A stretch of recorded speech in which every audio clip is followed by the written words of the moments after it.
Boy or girl?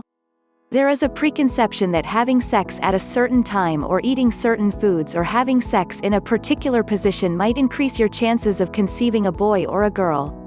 While there are some suggestions that you can increase your chances of conceiving a baby of a particular sex during certain times of your ovulation period, these are not foolproof.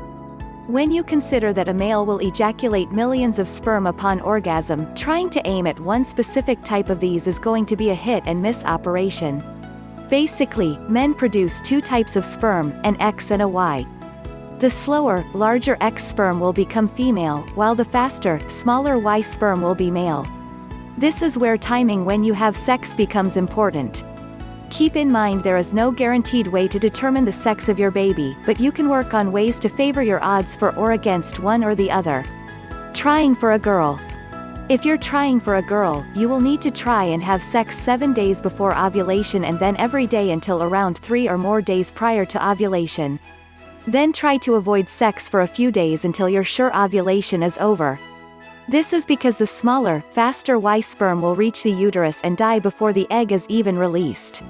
However, there will still be a number of slower, larger X sperm alive when you ovulate.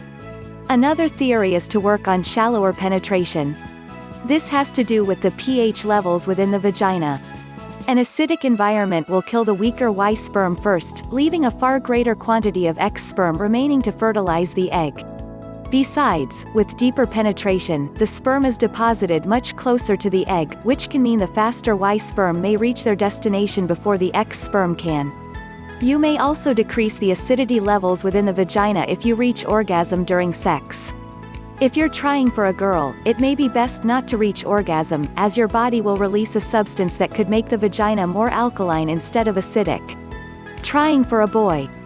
When trying for a boy, it may become important to try and not have sex until you reach around 2 to 3 days before ovulation. Then have sex every day until after ovulation has occurred. Sex should involve deep penetration to deposit the sperm as close as possible to the cervix, and work towards having an orgasm during sex to pull even more sperm into the womb for better success. It's also been noted that, while women should not drink any caffeine while drinking to conceive, one strong cup of coffee prior to sex for the man could actually increase the motility of the Y sperm, increasing your chances of having a boy.